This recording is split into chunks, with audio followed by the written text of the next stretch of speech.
Konnichiwa from BA. This is a Rorschach Japan update from the 11th of December 2025. A quick summary of what's going down in Japan.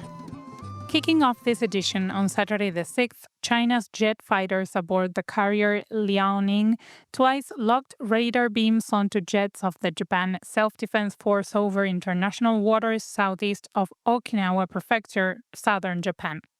This marks the first time such an incident has happened between Japan and China. Japan lodged a protest with China's ambassador on Sunday the 7th, saying it was dangerous and risked raising tensions between the two countries. Aiming a radar at an aircraft is considered a threat. Most of the English and Japanese-speaking side of the internet supported Japan, saying that even though China did the air drills in international waters, it was very close to Japan's territory and seemed intended to provoke Japan. However, China said that Japan was the one provoking them. They said they were conducting air drills and that Japan's aircraft got too close, putting flight safety at risk. In an update to a story from previous shows, Tokyo police submitted papers on Monday the 8th to prosecutors regarding Masayuki Hosono, the 51-year-old owner of a massage parlor accused of sexually trafficking a 12-year-old Thai girl. Police said that Hosono sexually assaulted the girl and forced her to have sex with multiple male customers, and Hosono admitted to doing it. Tokyo police have also gotten an arrest warrant for the girl's mother, who left her at the massage parlor and is currently in jail in Taiwan for overstaying her visa. Taiwanese officials said they'll send the mother to Japan or Thailand by the end of December. That's not the only update this week. Recall from previous shows that the government issued an order to remove the religious organization status from the Unification Church. While the church is currently appealing that decision, Tomihiro Tanaka, head of the Unification Church's Japan branch, resigned on Tuesday the 9th, apologizing for the group's practices in asking for donations. Masaichi Hori, a second-generation follower and former vice chairman, will take over. His departure follows the creation of a third-party committee to handle compensation to those who felt forced into donating. The donation issue gained national attention after Shinzo Abe's 2022 assassination, linked to the suspect's resentment over his mother's large donations to the church. Meanwhile, Japan recorded almost 900 cases of driver's license suspensions for drunk cycling between January and September, a huge jump from 2 cases in the same period last year. The rise follows a November legal revision that made cycling with a certain blood alcohol level a punishable offense, which has led to more police treating drunk cyclists as potential dangers.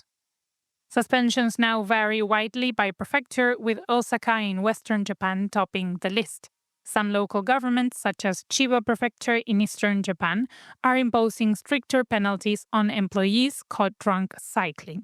Offenders face up to 3 years in prison or fines up to 500,000 yen, which is $3,000, and police are increasing year-end enforcement since many people ramp up their drinking around the holiday season. In science news, Shimon Sakaguchi and Susumu Kitagawa, who won Nobel Prizes this year, visited the Nobel Prize Museum in Stockholm on Saturday the 6th. They took part in the tradition of Nobel Prize winners signing the underside of chairs instead of the registry book. On top of that, Sakaguchi, who got his prize in medicine, and Kitagawa, who received it in chemistry, both donated items related to their work, another part of the Nobel Prize tradition. Sakaguchi gave a volume of the popular manga Cells at Work, since it features the regulatory T cells similar to the ones he discovered, while Kitagawa donated samples of metal organic frameworks used for gas storage and release. Nobel laureates aren't the only ones with their names in the spotlight. Forbes ranked Prime Minister Sanae Takaichi as the world's third most powerful woman in 2025. Forbes said that Takaichi is a hardline conservative inspired by Margaret Thatcher and that she's leading the world's fourth largest economy amid security, defense, and demographic challenges. Online reaction was somewhat mixed. Many online are happy with her proactive approach in trying to fix the country's economy with fuel tax cuts and a huge stimulus package. However, the ranking also raised questions about whether she deserved it, given that one of her remarks had recently caused tensions with China. In other news, a magnitude 7 earthquake hit off the coast of Aomori Prefecture in northern Japan on Monday the 8th.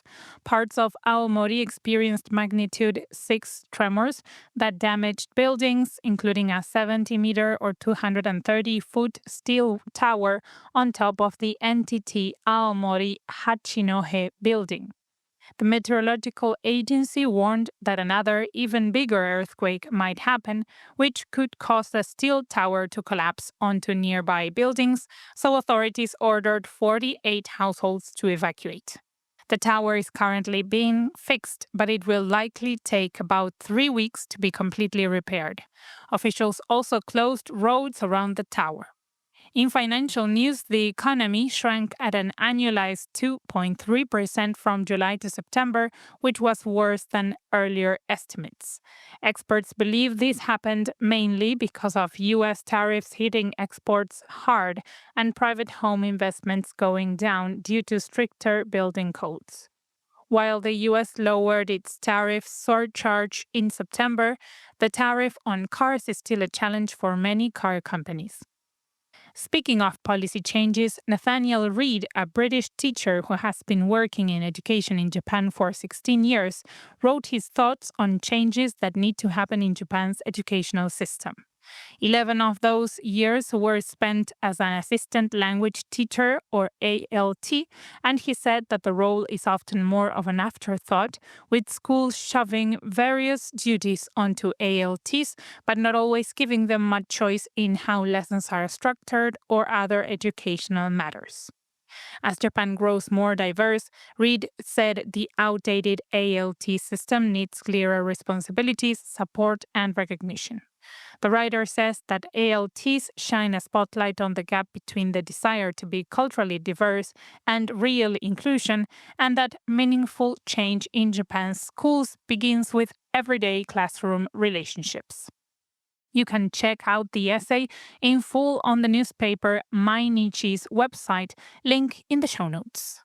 On a lighter note, Tsuneo Ono, a 76-year-old ice sculptor, became the first in his field to receive Japan's Contemporary Master Craftsman Award.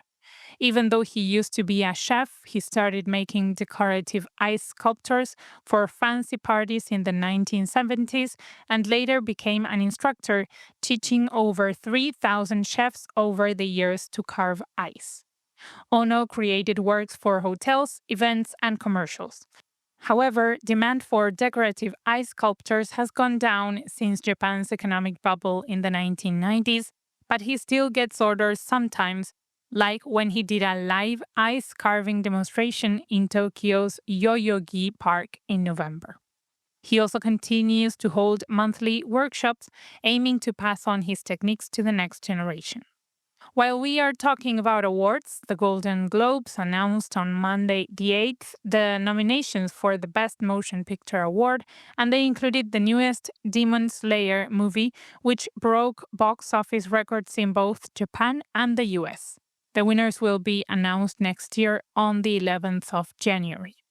Closing this edition with sports news, Japan got placed in Group F for the 2026 FIFA World Cup alongside the Netherlands, Tunisia, and the winner of a Union of European Football Associations playoff, Ukraine, Sweden, Poland, or Albania. The tournament will take place in the US, Canada, and Mexico. Japan will open against the Netherlands on the 14th of June, then face Tunisia on the 20th and the playoff winner on the 25th. Coach Moriyasu describes the group as challenging, noting the Netherlands' strong history and Tunisia's solid defense. And that's it for this week. Thank you for joining us. Our new very cool t-shirts are out now. Check them out with the link in the show notes. Matane!